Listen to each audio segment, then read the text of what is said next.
Well, guess what I want to cook today?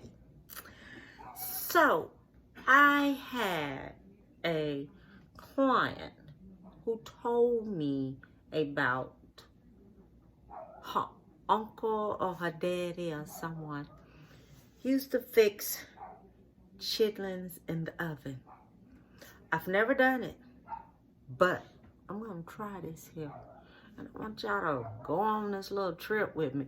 First off, I'm going to show you how to clean chitlins again, because this is a different type of video that we're going to do today.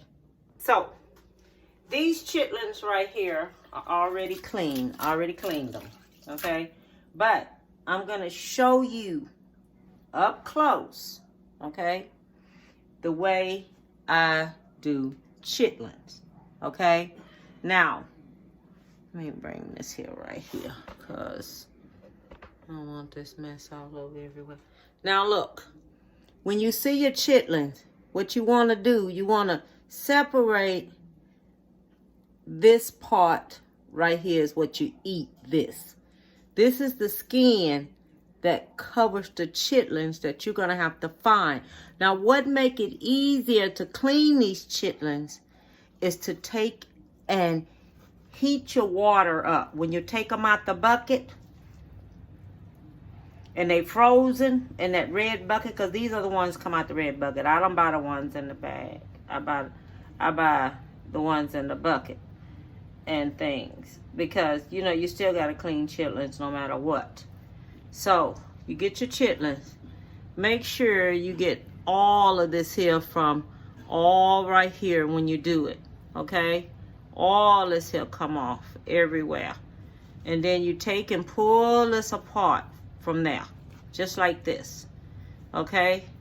And you make sure there's nothing left on there, okay? Because this is the way how you're going to clean your chitlins, because you want to make sure it's nothing left on there. Because when you see all that white, everything all in your water and clumps of whatever built up in the water, that lets you know your chitlins are not clean. So you have to make sure you clean them. Now, these right here, I don't have to do anything else to them because I done cleaned them, okay? Now all these are clean. I cleaned these here on up. All right, so what we're gonna do, I have a pan that I'm gonna put these in. We're gonna drain these off and everything because I done cleaned them. All right, so I'm back. I was gonna use this big long pan, but then I changed my mind. I said, let me go and get this big roasty pan right here.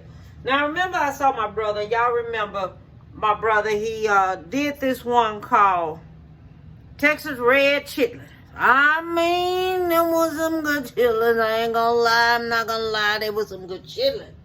You understand? But I'm gonna do these chitlins right here, and we're gonna do these in the oven. Okay, I'm getting ready to cut my oven on 350 now. All right, and I'm gonna go ahead and have my oven on. Now remember my brother when he did his chitlins, he just had the chitlins, didn't have nothing in them yet. Okay, watch that video. Watch and see how my brother do it. Okay.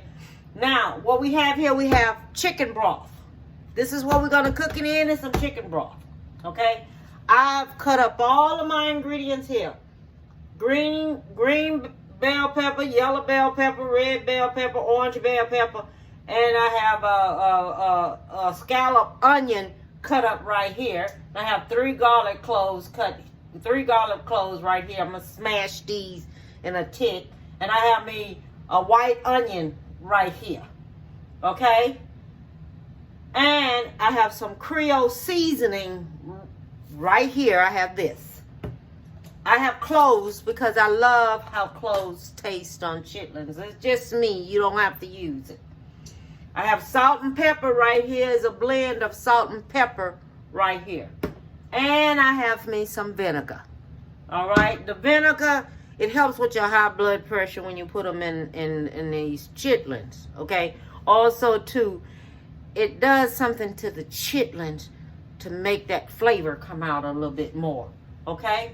So what I'm going to do first, I'm going to put the salt and pepper on it first. All right? This right here looks about like 3 tablespoons put on there. All right? That's what that looked like. And I'm going to put me some of this Texas blend on here. So that right there looks like about 2 tablespoons of that going on there. Now, what you do when you start seasoning this here, if you feel like you need a little bit more seasoning, then put you a little bit more seasoning on there, okay? Put you some more on there, okay? Now, don't forget, this is my first time doing this here, so don't think I do this here all the time, because I don't. But it gave me an idea. This is some vinegar that I'm putting in here, and I'm going to put that on in there and let that cook on in there on it. 2 caps full. That's all I'm putting is me 2 caps full. Then I'm going to put my onion on it. Put that on top of it.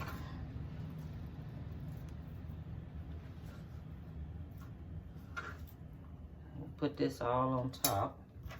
This is my white onion. This is a small white onion that's going on here. Okay, that's going on top of there.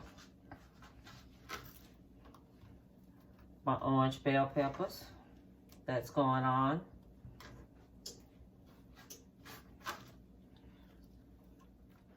Now, I don't know if anybody ever cooked it in the oven. If you ever cook your chitterlings in the oven, let me know.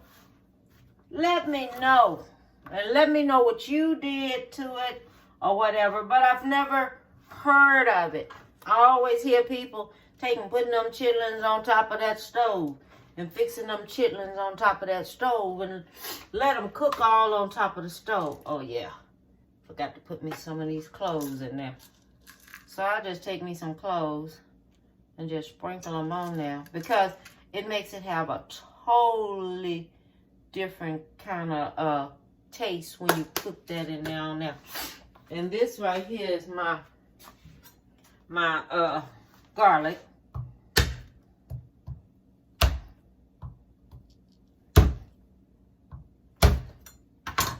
And I'm just gonna throw that in there on there just like that. Okay.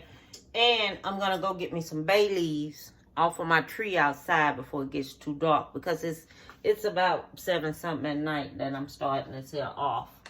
Okay, and I'm gonna cook this here, and I'm doing it 7 something at night. So I'm gonna start this here on off tonight. This right here is about 48 ounces. This is a 48 ounce cream broth, chicken broth. So I'm gonna start this here on off here with this in there.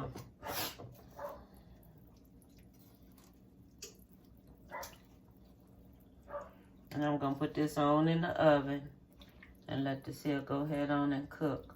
On in the oven. I'll come back and I'll show you how it's looking and everything. But this is going to go in the oven, and I'm going to cover it up. I'm going to go get my bay leaves. I'm going to put my bay leaves in here on this here. Okay? And I'll be right back.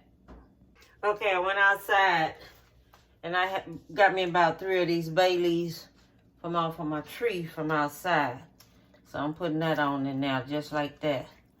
And I think we got enough of this here on in there. And I'm going to go ahead on. Now let me put me about 1 more in there. And I'm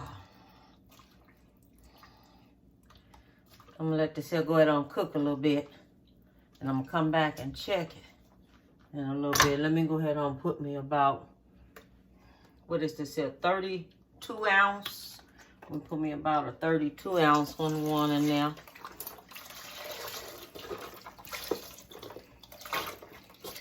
Because it's going to be in the oven cooking. Then I'm going to come back in there and check it out and see what it's doing. Okay? Now everybody going to go on this little old trip with me. And we're going to do all this here together. Because I want to see how this here going to turn out. Okay, and I'm going to cover this on up. And that's it. Oh, I meant to let y'all see this here before I put it in the oven. Okay, see how it look now? Let's wait and see how it's going to look when I finish cooking it. Okay, everyone. I have finished these chitlins in the oven. And they came out great. I fixed them in a roasting pan. I'm going to tell y'all something. Only use 148 ounce for these chitlins. Don't use 2 of them like I did. Because chitlins make too much water. Okay? They make too much water. And what else I wanted to tell you? Something else I wanted to tell you too. Okay. I am going to call this Stinkless. Because the reason why, and I had a client to tell me today, well, this morning. She said, Deborah, my grandmother used to cook chitlins in the oven. And she said the reason why she cooked them in the oven, because it didn't stink so bad. So it's called Stinkless. Stinkless. I have it on now. What it's going to be called, but I'm going to call it Stinkless Chitlins. Okay? My chitlins don't stink. Okay?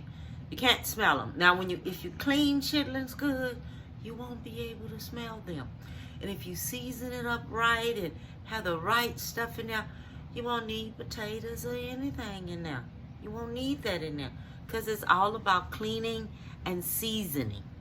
Okay? Cleaning and seasoning.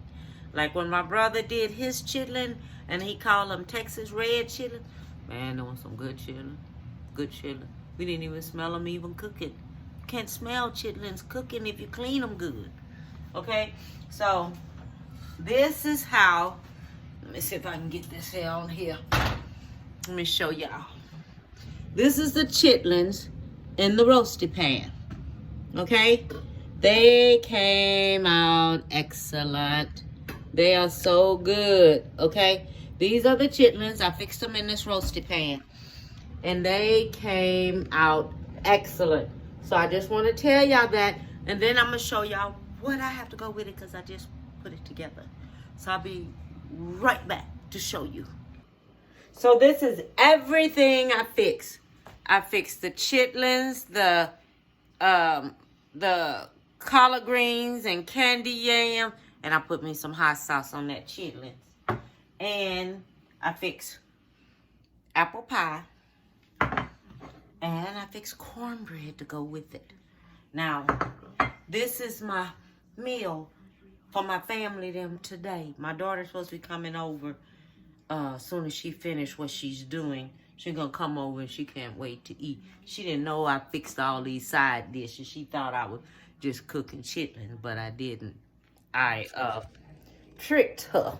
Okay? So all I want to do is tell everyone, have a beautiful one. Love you. Enjoy this Stinkless oven chitlins. Okay? Have a great one. Bon appetit, baby.